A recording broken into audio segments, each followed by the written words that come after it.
सकाळ आनंदाची, सकाळ नवीन आशेचा किरण घेऊन येणारी, सकाळ सर्वांच्या आयुष्यात एक नवीन प्रेरणा देणारी, सकाळ सर्वांनाच आनंदाची, भरभराटीची, निरोगी आणि सर्वांच्या जीवनात एक निष्पाप प्रेम घेऊन येणारी असो. सर्वांना शुभ सकाळ. माझ्या चॅनेलवर नवीन असाल तर एक लाईक, शेअर आणि सबस्क्राईब करायला विसरू नका.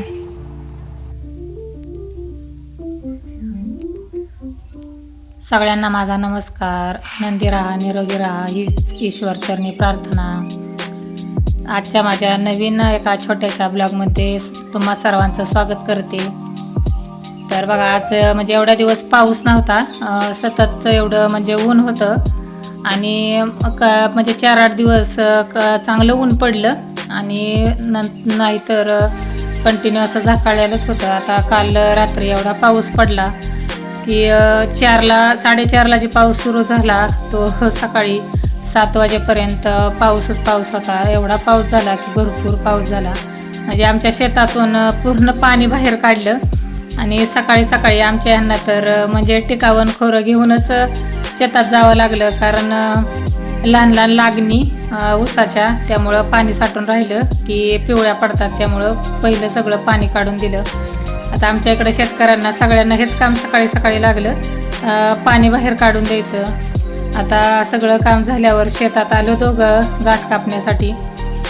घास कापून घेतला. आता पावसात या घासाची एकच मज्जा एवढी की म्हणजे कसलीच कूस मात्र लागत नाही, छान वाटतं कापायला पावसात तेवढं. तर बघा, घासात सुद्धा सगळं पाणीच पाणी झालेलं आणि एवढंच चिखल लागत नाही, कारण प्रत्येक वेळी कापणी होते ना त्यावेळी खाली जे त्याचं पडतं पाचोळा, त्यामुळं आणि मुळ्यांनी रान म्हणजे घासाचं एकदम असं म्हणजे घट्ट झालेलं असतं, त्यामुळे जास्त असं चिखल पायाला एवढासा लागत नाही आणि पाणी पण असतं. आता घास कापून झाल्यावर भेंडी तोडायला आली होती, पण काल पावसामुळं काही जमलंच नाही, कारण पाऊसच होता. आणि भेंडी म्हणजे कशी आहे, एक दिवस जरी लेट झालं तरी लगेच मोठी होती, म्हणून म्हटलं चला आता चिखलाने म्हणजे सगळं पाय भरले, सगळं भरले, तर आता घास कापून झाल्यावर भेंडीसुद्धा तोडायला आले. तर काय भेंड्या अशा मोठ्या झाल्या होत्या आणि पहिलाच तोडा असल्यामुळं म्हणजे इतकं भेंडी तोडायला अशी म्हणजे जाचत होती.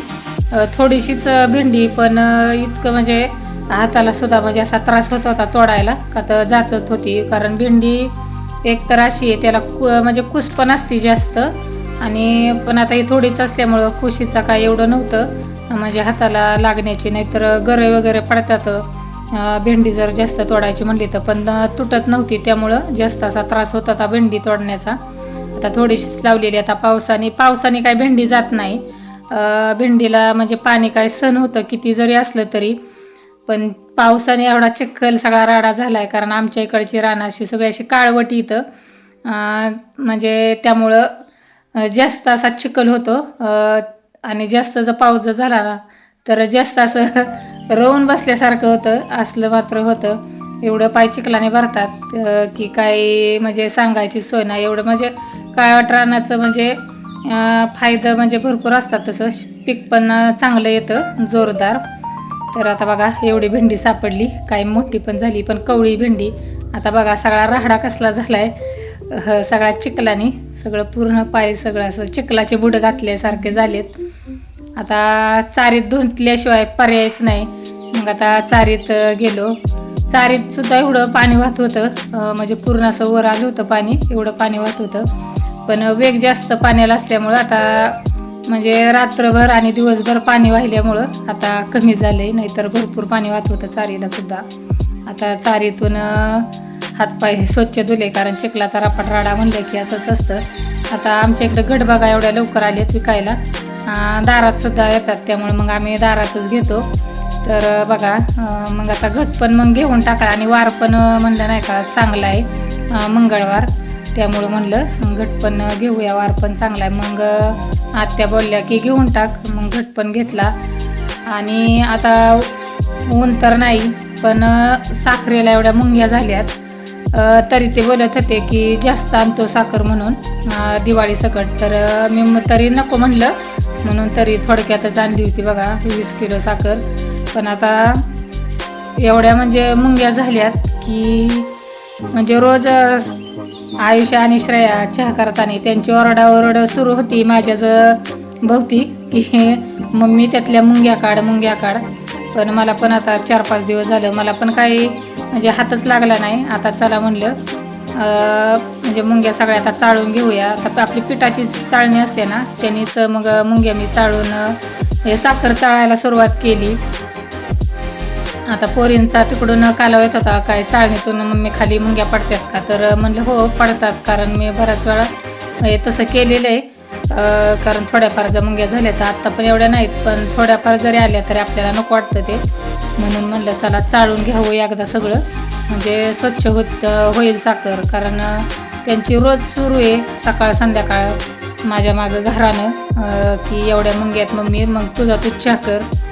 तर चला म्हणलं आता आज वेळ पण भेटला आहे आणि मग बाहेरच आणलं. आता घरात जर चाळावं म्हणलं तर परत घरातच मुंग्या तिथल्या तिथंच हे व्हायच्या, म्हणून बाहेर आणल्या आणि बाहेरच चाळायला सुरुवात केली. सगळ्यांशी गप्पा मारत आता इकडं म्हणलं बाहेर आलं कोणतं काम करायचं म्हणलं तरी कुणी येतं गप्पा मारायला, त्यामुळं. तर आता श्रेयाला काही विश्वास वाटत नव्हता की मम्मी खरंच त्याच्यातून मुंग्या पडतात का, म्हणून ती वातून बोलत होती मम्मी खरंच मुंग्या पडतात का. ती बघायला सुद्धा बाहेर आली.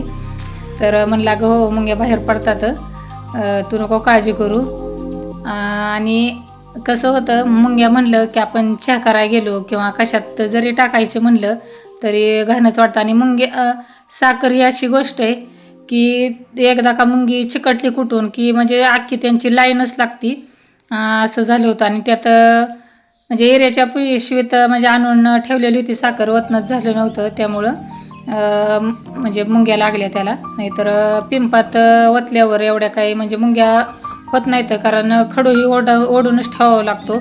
आणि मुंग्या मला तर असं वाटतंय की असं म्हणजे असं कोणतंच घर नसेल की मुंग्या नसतील म्हणून, कारण मुंग्या म्हणलं की सगळीकडेच असतात. आता शेजारच्या माईसुद्धा आल्या होत्या गप्पा मारायला, कारण त्यांनी आता नवीनच 1-8 दिवस झाले दूध बंद केलं आहे आमच्या गायांचं. कारण दुधाचं एवढं कमी झालं आहे की कधी कुणाला म्हणजे मिळत होतं किंवा नाही मिळत असंच व्हायचं.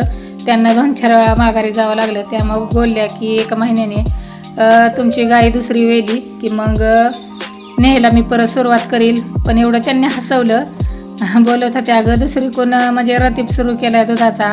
आणि अण्णा बोलत होते की नको म्हणून, आणि मीच त्यांना बळच म्हणजे दूध चालू करायला लावलं दुसरी कोण. आणि म्हणले आता असं झालंय की अण्णा काही दूध पित नाहीत, म्हणजे सॉरी चहा पित नाहीत, नको म्हणतात त्या दुधाचा वासच मारतोय.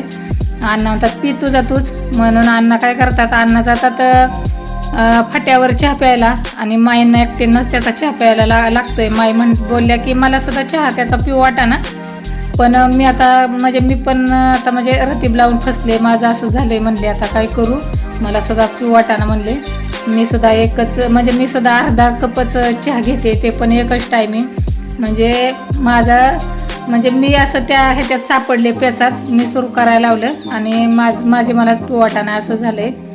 म्हणजे एवढं. तर बोलत होते की तुमच्या म्हणजे गायांचं दूध चविष्ट असतं, तर का तुम्हाला सांगते तर बार्लीने दुधाला काय होतं वास येतो. जरी तुमचे कोणी शेतकरी जर असाल, जरी गाया जरी असल्या तरी जे आपण दूध जे खातो किंवा रतीबाला देतो किंवा आपल्याला घरगुती खाण्यासाठी त्या गाईला ना म्हणजे तसलं चारायचंच नाही की बार्ली किंवा असं काही. त्यामुळं काय होतं, आणि बार्ली चांगली पण नाही आहे शरीराला, त्यामुळं आणि गायांना सुद्धा चांगली नाही. त्यामुळं तर बघा, तर सगळे आता साखर चाळून झाली आणि खाली तेवढे असं म्हणजे भुकाही पण असं हे झाले. आता म्हणजे ते मुंग्यांनाच तिकडे टाकून द्यावं बाहेर. आणि मग पिंपल असा खडू ओढून घेतला मुंग्यांचा, म्हणजे म्हणलं परत काय मुंग्या होणार नाहीत. कधी कधी असं म्हणजे एवढा मुंग्यांचा त्रास होतो ना, असं थोडंसं जरी लक्ष नसलं की लगेच मुंग्या होऊन जातात. आणि त्यामुळं मग बघा आता एवढं सगळं मला चाळून घ्यावं लागलं, पण आता स्वच्छ झाली साखर, त्यामुळे आता काय टेन्शन नाही. आता पोरींचा काय रोज मला ओरडा खावा लागणार नाही, नाहीतर ते आता स्वतः काय करणार नाही, फक्त मम्मी सारखं ओरडत बसणार. तोपर्यंत मग अशी कृतिकाला आठवणच झाली होती या खाऊ वाटपाची. तर बघा कारखान्याची गाडी आली आहे खाऊ वाटपसाठी. ज्यावेळेस म्हणजे कारखाना सुरू व्हायच्या अगोदर बघा अशी म्हणजे खाऊ वाटप असतो किंवा म्हणजे त्यांची सभा असते आणि त्या सभेला ते पुस्तक आणि असा खाऊ वाटप करतात. तर चला, पोरीसुद्धा आता खुश झाल्या. तर माझा आजचा व्हिडिओ तुम्हाला कसा वाटला कमेंट बॉक्समध्ये नक्की सांगा आणि आवडला असेल तर एक लाईक शेअर आणि सबस्क्राईब करा विसरू